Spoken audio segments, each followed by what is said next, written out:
फरीदाबाद में आज का दिन सुरक्षा एजेंसियों के लिए बेहद व्यस्त और तनावपूर्ण रहा।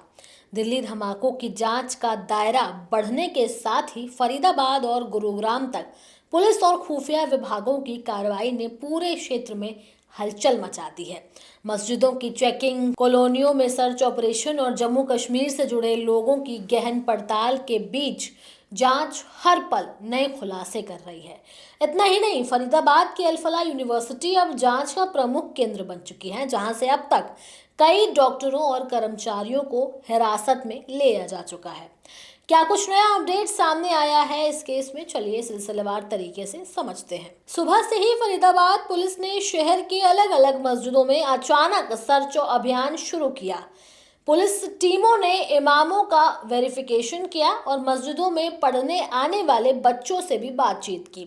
सारण थाना क्षेत्र की एक मस्जिद में तो पुलिस ने बच्चों से उनके गांव, परिवार और मस्जिद के वातावरण तक की विस्तृत जानकारी ली। पुलिस का भी ऐसा कहना है कि ये कार्रवाई सुरक्षा के मद्देनजर है और सिर्फ एहतियात के तौर पर की जा रही है। फरीदाबाद की कई कॉलोनियों में पुलिस ने तलाशी अभियान चलाया, खासतौर पर उन मकानों की जहां जम्मू कश्मीर से आए लोग रहते हैं।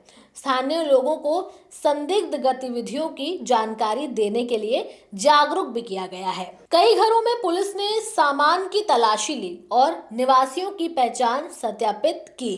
जवाहर कॉलोनी के रहने वाले मोहम्मद शहनाज ने पुलिस की कार्रवाई को समर्थन देते हुए कहा कि हमने कुछ गलत नहीं किया है, इसलिए हमें डर नहीं, गलत करने वालों को ही भुगतना पड़ेगा। फरीदाबाद की अल-फलाह यूनिवर्सिटी पर बीते कुछ दिनों से पुलिस और खुफिया विभागों की गतिविधि बढ़ गई है। दिल्ली ब्लास्ट की जांच के बाद ये जगह सीधे संदेह के दायरे में आ गई है।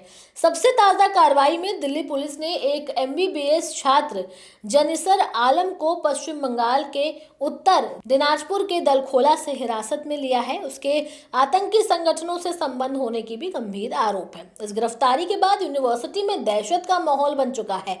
जांच एजेंसियों ने अब तक अल-फलाह यूनिवर्सिटी से जुड़े जिन लोगों को पकड़ा है उनमें doctor Muzammil, lady doctor Shaheen Saeed, university मस्जिद के मौलवी इश्तियाक, HR विभाग का कर्मचारी जमील शामिल है।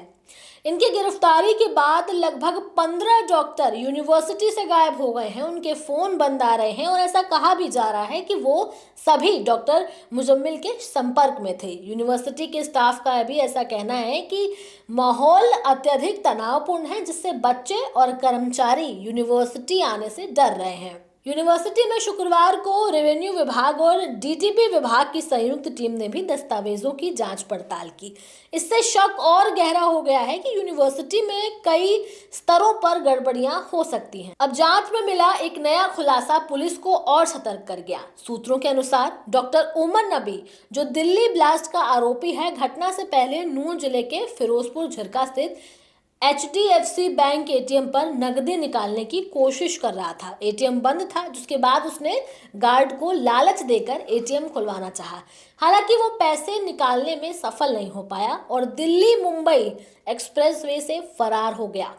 ये जानकारी हरियाणा पुलिस ने अपनी जांच में जोड़ी है और अब इस क्लू पर गहन जांच की जा रही है। दिल्ली बम धमाके में इस्तेमाल हुए विस्फोटक तत्वों की खरीद को लेकर भी बड़ा खुलासा हुआ है।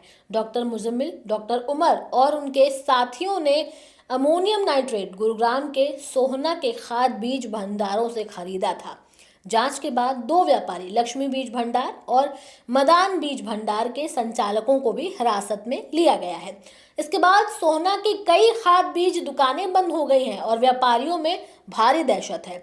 इस मुद्दे पर गुरुग्राम के DCP हेडक्वार्टर डॉक्टर अर्पित जैन ने कहा है कि खुफिया एजेंसियों से लगातार अलर्ट मिल रहा है। इसी कारण शहर के संवेदनशील और भीड़ भाड़ वाले इलाकों में सादी वर्दी में पुलिस टीमें तैनात कर दी गई हैं, ताकि किसी भी संदिग्ध गतिविधि पर तुरंत कार्रवाई की जा सके। फरीदाबाद में गहनता से जांच हो रही है। इसी कड़ी में जम्मू कश्मीर में भी विस्फोटक की जांच करते समय ही 9 लोगों की मौत हो चुकी। अधिकारियों के मुताबिक ब्लास्ट उस समय हुआ जब पुलिस व्हाइट कॉलर आतंकी मौजूद मामले में जब्त विस्फोटक के सैंपल ले रही थी।